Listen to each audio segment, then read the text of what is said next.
नमस्कार, स्वागत है आप सबका संगनी फॉर टुडेज वुमेन में। दर्शकों, आज का जो हमारा एपिसोड है वो आप सबको बेहद पसंद आने वाला है, क्योंकि आज हम सबसे पहले बात करेंगे योगा मंत्र के बारे में और उसके बाद होंगी बातें ब्यूटी टिप्स को लेकर। तो आइए दिखाते हैं एक छोटी सी झलक आज के एपिसोड की। कैसे योग के माध्यम से हम अपने मस्तिष्क का पूरा उपयोग कर सकते हैं और अपनी याददाश्त को एक लंबी उम्र तक मेंटेन करके रख सकते हैं, पुरानी चीज़ों को भी याद करके रख सकते हैं। थोड़ा सा चिरौंजी ओवरनाइट भिगो के रख दें और उसको पीस लें और इस एरिया में लगाएं। इससे पिगमेंटेशन काफ़ी हद तक, जिसे हम झाइयाँ कहते हैं, वो दूर हो जाता है। तो आइए बढ़ते हैं हमारे फर्स्ट सेगमेंट की तरफ, जिसमें हम बात करेंगे योग मंत्र के बारे में।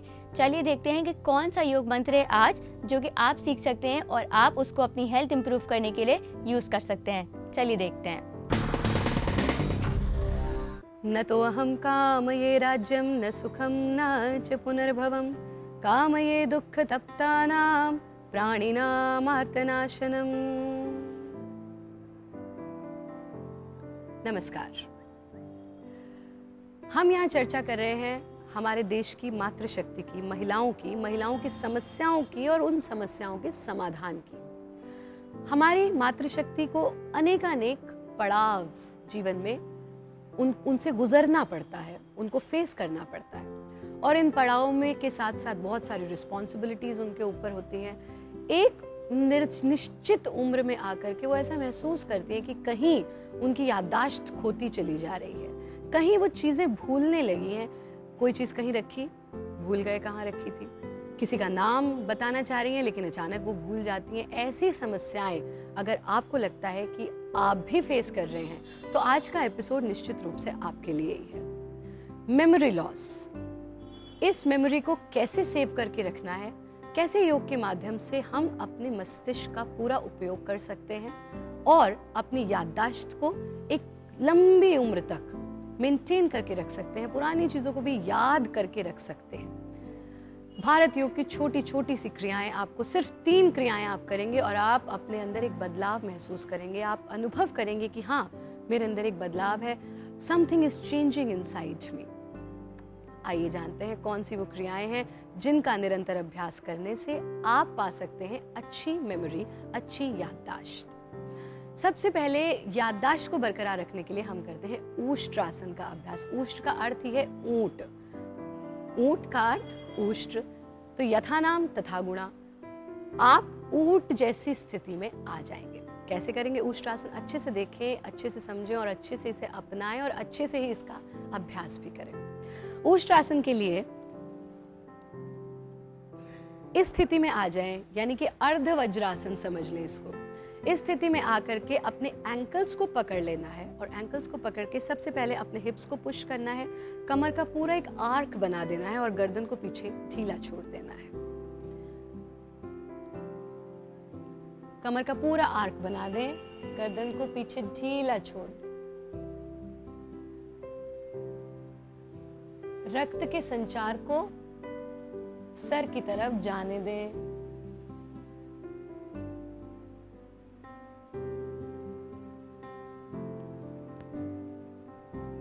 धीरे धीरे से वापस पूर्व स्थिति में आए, वज्रासन में बैठ जाएं और वज्रासन में बैठ करके शरीर को ढीला छोड़ दें। कहीं ना कहीं ग्रेविटेशनल फोर्स की वजह से हमारे रक्त का संचार हमेशा नीचे की तरफ रहता है, बिकॉज वो रक्त को नीचे की ओर खींचती है ग्रेविटेशनल फोर्स। इस तरह के अभ्यास करने से वो फिर से स्कल की तरफ जाती है, जो आपकी याददाश्त को मेंटेन करने के लिए तो अच्छा है ही, साथ में आपके स्कल से रिलेटेड जितनी भी प्रॉब्लम्स हैं, वेदर आपकी आईसाइट वीक है, आपके स्किन पर ग्लो नहीं है, आपके कानों में कोई समस्या है, आपके बाल झड़ रहे हैं, इन सब समस्याओं से भी निजात दिलाता है ये ऊष्ट्रासन। यानी कि आप याद रख लें कि ये ऊष्ट्रासन तो मुझे रेगुलर रोज के रोज करना ही करना है। ऊष्ट्रासन के बाद दूसरा अभ्यास जो आप लोग करेंगे खासतौर पे याददाश्त को, मेमोरी को मेंटेन करने के लिए, वो है ब्रह्मचर्य आसन। देखने में थोड़ा सा कठिन ज़रूर लगेगा, लेकिन जब आप इसका अभ्यास करेंगे तो आप पाएंगे कि ये तो बहुत आसान है। आप देखेंगे छोटे छोटे बच्चे इसका अभ्यास कर लेते हैं और जीवन की सारी समस्याएं ही यहीं से शुरू होती हैं जब हम सोचते हैं हम बड़े हो गए। हम बड़े हो गए, हम हंस भी नहीं सकते, खेल भी नहीं सकते, मुस्कुरा भी नहीं सकते। जब तक हम बच्चे बने रहेंगे हमारी याददाश्त भी ठीक रहेगी, हम स्वस्थ भी रहेंगे, सुंदर भी रहेंगे। ब्रह्मचर्य आसन के लिए पैरों को सामने की ओर फैला देंगे। दाएं पैर को इस प्रकार से दाईं ओर मोड़ लेना, बाएं पैर को बाईं ओर मोड़ लेना, ऐसे कि दाईं एड़ी मेरे दाएं हिप को छू सके, इतना नजदीक हो, और बाईं एड़ी बाएं हिप को छू सके। इस स्थिति में रुकना और धीरे धीरे सामने की ओर झुकना। कैसे? हाथों को सामने की ओर टिका देंगे, हाथों को सामने की ओर घसीटते हुए ले जाना। खास तौर पे मैं शब्द इस्तेमाल कर रही हूँ, घसीटते हुए, स्लिप करते हुए आगे ले जाना। पहले आपकी लोअर बैक झुकेगी, देन आपकी अपर बैक, मिडिल बैक झुकेगी, देन आपकी अपर बैक, और फाइनली आप अपनी चिन को जमीन से छू देंगे। इस स्थिति में आकर के आप हाथों को साइड में भी ला सकते हैं।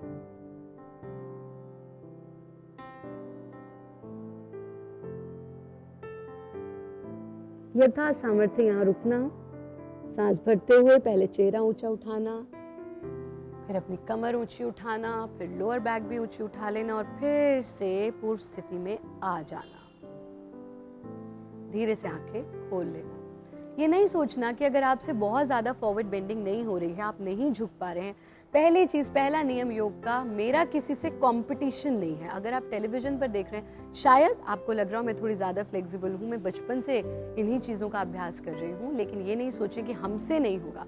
जितना भी आप झुक सकें उतना झुकें, लेकिन फॉरवर्ड बेंडिंग जरूरी है अगर आप चाहते हैं कि आपकी याददाश्त बरकरार रहे। ब्रह्मचर्य आसन के बाद फिर से अपने शरीर को शिथिल छोड़ दें, रिलैक्स हो जाएं, और इसके बाद एक छोटा सा प्राणायाम, जो काफी प्रचलित प्राणायाम है, लेकिन आप इसका अभ्यास करेंगे बंधों के साथ, क्योंकि अक्सर मैं अपने हर टेलीविजन शो में, हर कार्यक्रम में, हर शिविर में, हर टीचिंग्स में, हर लेसन में यही कहती हूँ कि प्राणानाम आयामः इति प्राणायामः। जब तक until and unless you are not holding your breath, it can't be called pranayama. Cross legged position में बैठेंगे, पद्मासन में बैठ सकें तो पद्मासन में बैठेंगे, और यहाँ से आप करेंगे कपाल भाती प्राणायाम। यथा नाम तथा गुणा। कपाल, ये आपके पूरे कपाल, आपके स्कल को इफेक्ट करता है, इसीलिए आपकी याददाश्त को भी बरकरार रखेगा। ज्ञान मुद्रा में हाथों को ले आए, एक एक श्वास फोर्सफुली छोड़ना है।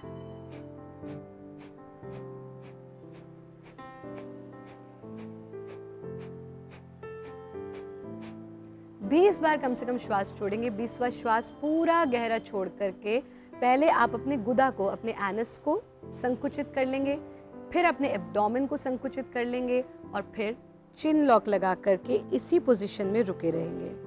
जब लगे कि अब मैं और देर श्वास को बाहर नहीं रोक पा रही हूँ, तो सबसे पहले चिन लॉक खोलेंगे, अपना एब्डोमिनल लॉक खोलेंगे, और फिर मूल बंद यानी एनस लॉक खोल करके धीरे से आंखें खोल लेंगे।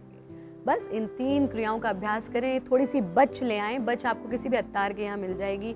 कम से कम 2 से 3 ग्राम बच रोज मुंह में डाल करके चूसते रहें, जैसे आप टॉफी चूसते हैं। 1 महीने में आप देखेंगे कि आपकी याददाश्त फिर से बरकरार बिल्कुल अच्छी हो गई है। दर्शकों, जैसा कि आप लोगों ने देखा, ये तो वाकई में बहुत अच्छे योग मंत्र थे। आई एम श्योर कि आप सब ने इसे बहुत अच्छे से सीखे होंगे और आप इन्हें यूज़ करेंगे। अब मैं आपको याद दिला दूं कि आप हमें अपने सजेशंस, अपना फीडबैक और अपने क्वेश्चंस ईमेल कर सकते हैं sangani@etv.co.in पे। तो आइए लेते हैं एक छोटा सा ब्रेक। कहीं मत जाएगा, देखते रहिए संगनी फॉर टुडेज वुमेन। थोड़ा सा चिरौंजी ओवरनाइट भिगो के रख दें और उसको पीस लें और इस एरिया में लगाएं। इससे पिगमेंटेशन काफ़ी हद तक, जिसे हम झाइयाँ कहते हैं, वो दूर हो जाता है।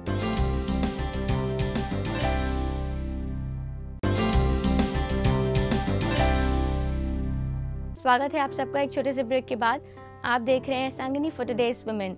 दर्शकों, अब हम बात करेंगे ब्यूटी टिप्स को लेकर, जिसमें हम शामिल करेंगे आपके सवाल और जवाब हमारे साथ स्टूडियो में है डॉली जी, जो कि जवाब देंगी आपके सवालों का। Ma'am, welcome to our show. Hello ma'am, हमारा फर्स्ट क्वेश्चन जो है वो हमसे अनुराधा जी ने पूछा है।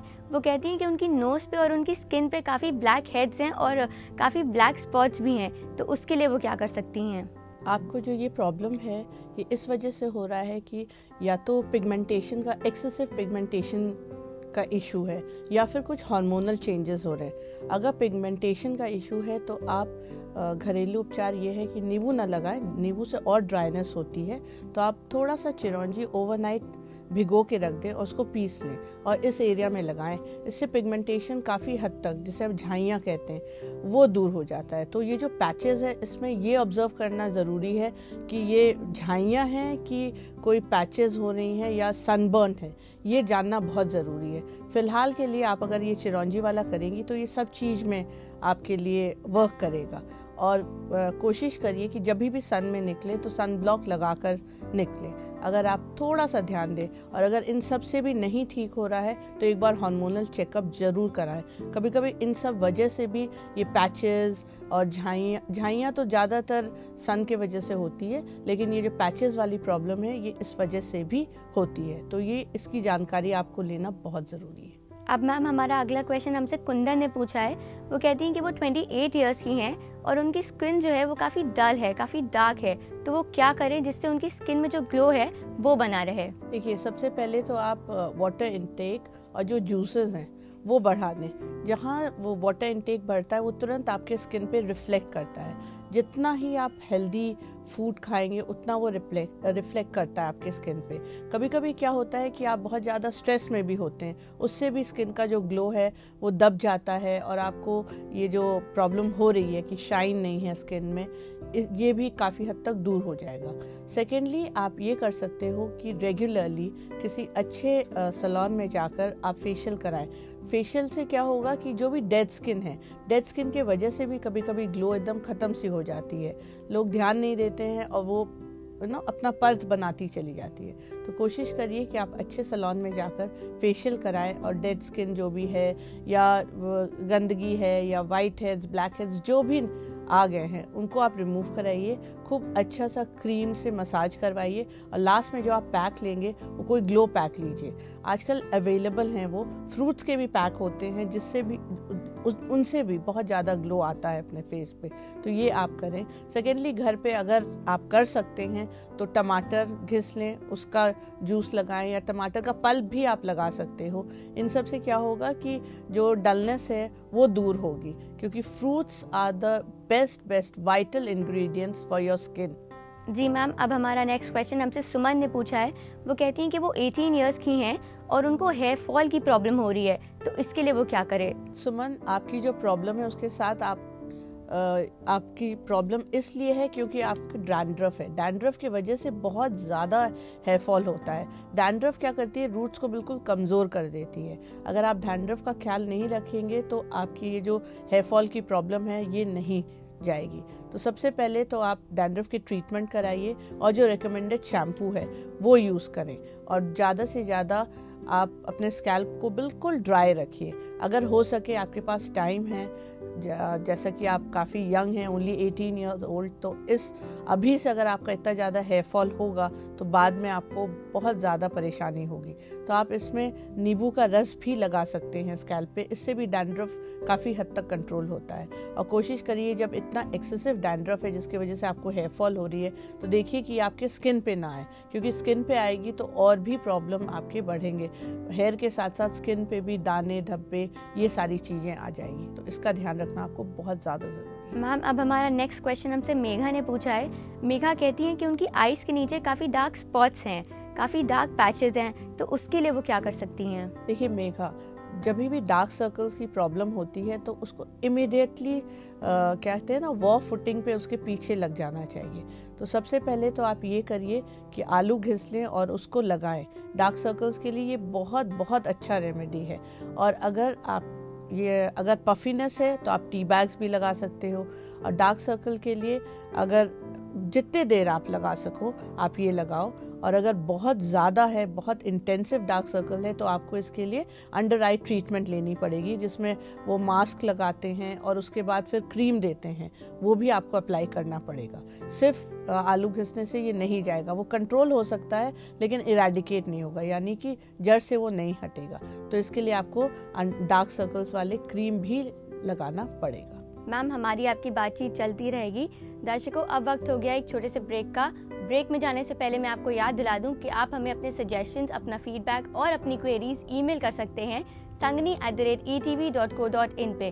तो आइए लेते हैं एक छोटा सा ब्रेक, कहीं मत जाएगा, देखते रहिए संगनी फॉर टुडेज वुमेन। कभी कभी जब पिंपल्स होती हैं वो इतना ज़्यादा इरिटेट करती हैं हमें कि हम उन्हें खुजा लेते हैं या उसको हल्का सा जिसे कहते हैं ना नोच लेते हैं ताकि वो दिखे नहीं या वो हट जाए हमारे चेहरे से। पर इन सब चीज़ों को अवॉइड करना चाहिए।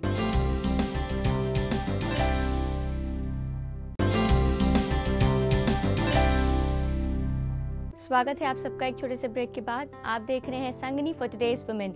दर्शकों, आज हमारा स्पेशल एपिसोड है जिसमें हम दे रहे हैं आपके सवालों के जवाब।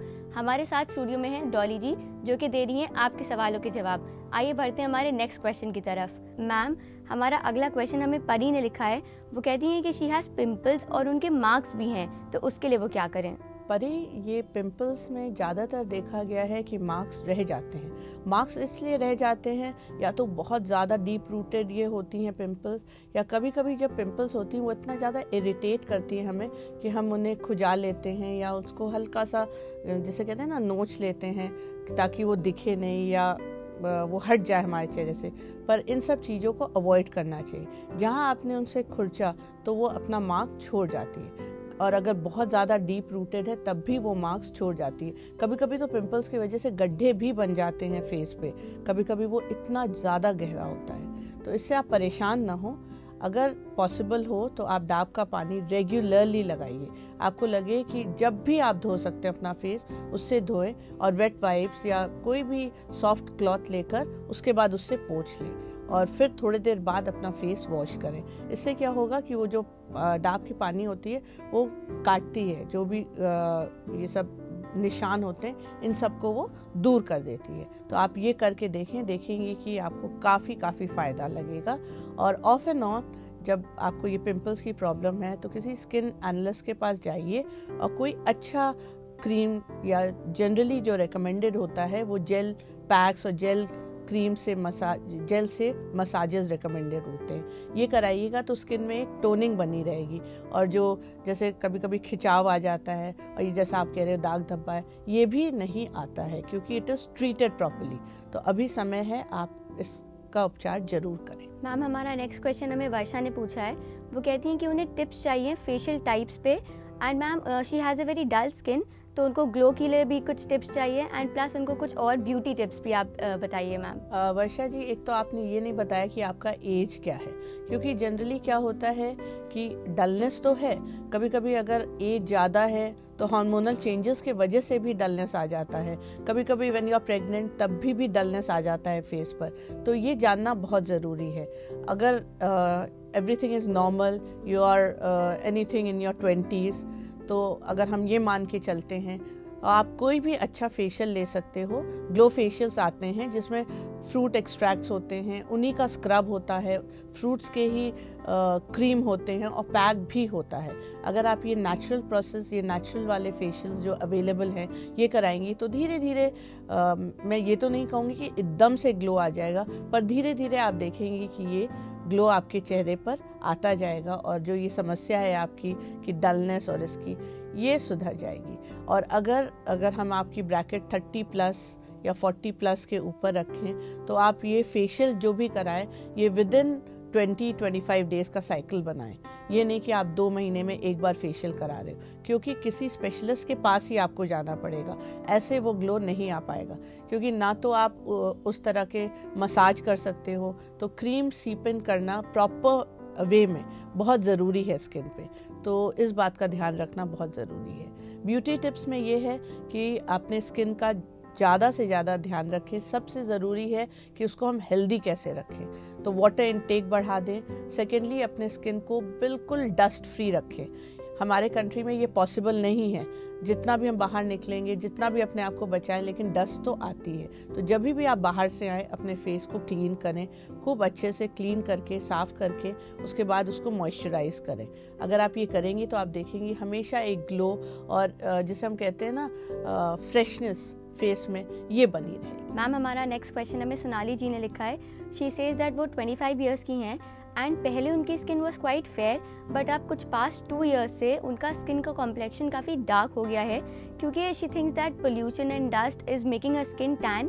तो मैम वो क्या करें कि उनकी स्किन वापस से रिवाइव हो पाए? देखिए, अगर टैनिंग की प्रॉब्लम है जैसा कि आप कह रहे हो, तो स्पेसिफिक फेशियल्स आते हैं। आप वो एंटी टैन, डी टैन वाले जो फेशियल्स हैं वो आप लगा सकते हो, करा सकते हो। एंड सेकेंडली आप कुछ ऐसा क्रीम्स लीजिए जिससे आपकी टैनिंग रिमूव हो। ये अगर दोनों चीज़ें साइमल्टेनियसली चलती रहेंगी तो धीरे धीरे आपका जो ओरिजिनल कलर है वो आ जाएगा। प्लस कोशिश करिए कि सन को आप जितना अवॉइड कर सकती हैं। अगर if your job is like that, अगर आप ऐसा कुछ काम कर रही हैं जिसमें आपको बाहर ज़्यादा देर रहना पड़ता है, तो कोशिश करिए कि अपने फेस को खूब अच्छे से ढक कर रखें। उससे क्या होगा, डस्ट से भी बचेगा और जो सन जो आपके स्किन को हिट करती है या फेस को हिट करती है उससे भी आपको प्रोटेक्शन मिलेगी। जब तक आप ये नहीं करोगे तो जितना भी आप फेशियल करा लो या क्रीम्स लगा लो उससे वो रुकेगा नहीं, टैनिंग वो बढ़ती जाएगी। क्योंकि आपका जो स्किन टाइप है, मतलब हर तरह का स्किन होता है, कुछ लोग बहुत देर सन में रहते हैं तो भी उस लेवल की टैनिंग नहीं होती है, और कुछ लोग मान लीजिए 5 मिनट भी सन में बाहर निकले तो बुरी तरह से टैंड हो जाते हैं। तो ये आप ज़रा ध्यान रखें, तो जो ये आपकी प्रॉब्लम चल रही है टैनिंग की, ये काफ़ी हद तक दूर हो जाएगी। मैम, हमारा नेक्स्ट क्वेश्चन जो है वो अनोनिमस है, कोई नाम नहीं है उस पर इनकी प्रॉब्लम इज़ क्वाइट यूनिक। ये कहती है कि ये 11 इयर्स की है और इनका नेक इज़ क्वाइट डार्क, तो वो क्या करें जिससे उनका नेक जो है वो फेयर हो पाए। देखिए, कभी कभी ये होता है, अगर आपने अच्छे से क्लीनिंग नहीं किया है, जब आप नहा रहे हो, जैसा कि आप कह रहे हो 11 साल के हो, तो maybe you are neglecting, आप ठीक से साफ सफाई नहीं कर रहे हो। डस्ट मतलब गंदगी इकट्ठा होते होते उस एरिया को बिल्कुल डार्क कर देती। तो आप परेशान ना हो, अगर आप रोज डेली कोई भी ऐसा सोप ले लें जो आपको हिट ना करें, माइल्ड सोप ले लें, उससे क्लीन करें, और कपड़े में हल्का सा आप क्लेंजर लगा सकते हो या क्लिनजिंग मिल्क लगा सकते हो, उससे आप अपने गर्दन को साफ करें रोज। तो धीरे धीरे आप देखेंगे जो भी गंदगी इकट्ठा हो गई है जिसकी वजह से आपका गर्दन काला या डार्क लगने लग गया है, वो हट जाएगी। थैंक यू मैम कि आपने हमें इतनी अच्छी information the regarding beauty tips. Thank you ma'am. It's my pleasure. दर्शकों, इसी के साथ मैं आपको याद दिला दूं कि आप अपने सजेशंस, अपने क्वेरीज और अपने क्वेश्चंस हमें ईमेल कर सकते हैं sangani@etv.co.in पे।